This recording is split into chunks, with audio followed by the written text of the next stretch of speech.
वर्ष 2025 वृश्चिक राशि वालों के धन संपत्ति के बारे में क्या कहता है।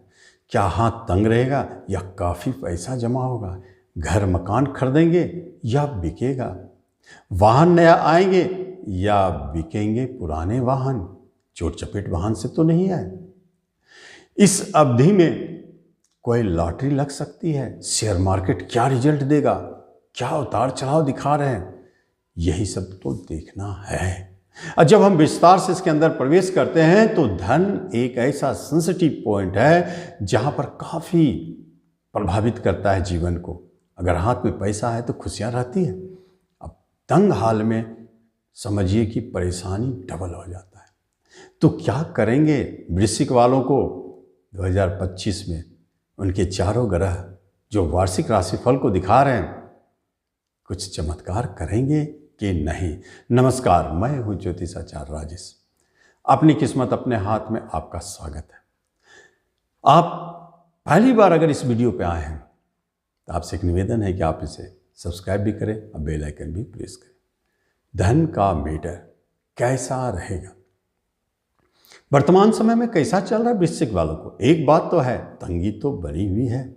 सोर्स ऑफ इनकम रुका हुआ है। जो प्रेजेंट इनकम चल रहा था वो भी प्रभावित हो चुका है। एक तो ऊपर से चतुर्थ ढैया भी तो है जो शनिदेव आपको मानसिक तनाव, टेंशन, हाथ तंगी, खर्चे बढ़ाए हुए हैं। कुछ समझ में नहीं आ रहा है क्या हो रहा है। धन को लेके परेशानी, कर्जदार बना चुके हैं और कर्ज लेने की आवश्यकता पड़ रही है। रुकना चाहिए। अब धन संबंधित कोई भी निर्णय लेने से पहले थोड़ा वेट करें। किसी से धन चाहिए तो वेट करें। अपना ही धन किसी से वापस चाहिए, थोड़ा वेट करें। एक ऐसा तिथि है जिस तिथि के बाद आप धन संबंधित समस्याओं से मुक्त होंगे, लेकिन वर्षा नहीं होगी। 29 मार्च 2025 के बाद धन संबंधित समस्याओं से मुक्त होंगे। सोर्स ऑफ इनकम जो आपके बंद पड़े हैं, हो सकता है कुछ चालू हो जाए। लेकिन एक ऐसा तिथि भी है जिसके बाद धन को कोई रोक नहीं सकता। वृश्चिक वाले, इसके बाद तो चारों दिशाओं से धन का प्रभाव स्वतः दिखने लगेगा। और वो फेज है आपका 14 मई 2025 के बाद, क्योंकि गुरुदेव अष्टम घर में प्रवेश करेंगे और वहाँ से आपके धन भाव और आपके चतुर्थ भाव पर दृष्टि डालेंगे। यह एक बहुत सुंदर योग बना देते हैं जहाँ से धन संपत्ति जमा भी होगा, आएगा भी, और प्रॉपर्टी की प्राप्ति भी होगी। जिस प्रॉपर्टी में विलंब देर हो रहा था, नए वाहन का योग बना देते हैं। जिस वाहन के लिए वर्षों प्रयास कर रहे थे, अनायास आप देखेंगे आना शुरू हो गया। अष्टम घर में गुरुदेव बैठे हैं, इसलिए जो भी घटनाएं तेजी से अचानक घटित होंगे। और इसी अवधि में अष्टम फंसे हुए धन की वापसी स्वतः होंगे। आपको कुछ करना नहीं, देखेंगे कैसे गुरु महाराज आपके धन को वापस लाते हैं। और इसी अवधि में आप पाएंगे कि लॉटरी, जुए, शेयर, सट्टों से जबरदस्त लाभ।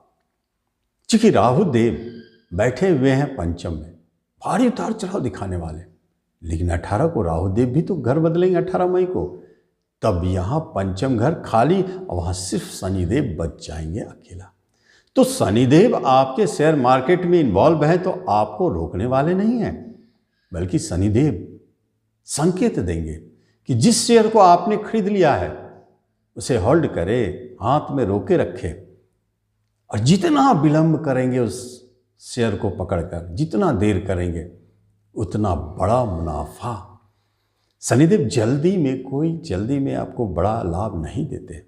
उनका नेचर है धीरे धीरे पेशेंस का परीक्षा लेते हैं।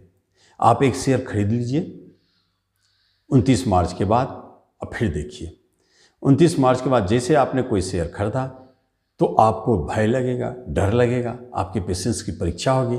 अब ये शेयर मेरा नीचे जा रहा है, तो अभी आप वेट करें कितना नीचे जाएगा, जहाँ से घूमेगा और जितना नीचे गया उसको कितना तेजी से कवर करेगा, फिर बूम कर जाएगा, इतना तेजी से ऊपर बढ़ेगा। और धीरे धीरे जितना लेट करेंगे उतना मुनाफा आप शेयर से पाते जाएंगे।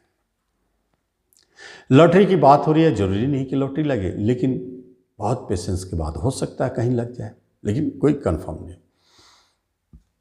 और अगर आप नया वाहन चाहते हैं तो मिलेगा 14 मई 2025 के बाद। जमीन जायदाद से जुड़े कोई काम करते हैं तो वो भी आपको अच्छे प्रभाव देंगे, उससे लाभ देंगे आपको 14 मई के बाद। जिसका मतलब प्रॉपर्टी बेचना चाहते हैं तो बेचे 14 मई के बाद, तो आपको मुनाफा है। लेना चाहते हैं तो घर खरीदे, जमीन खरीदे, मकान बनाए, ये सब बनाने का युग चालू हो जाता है।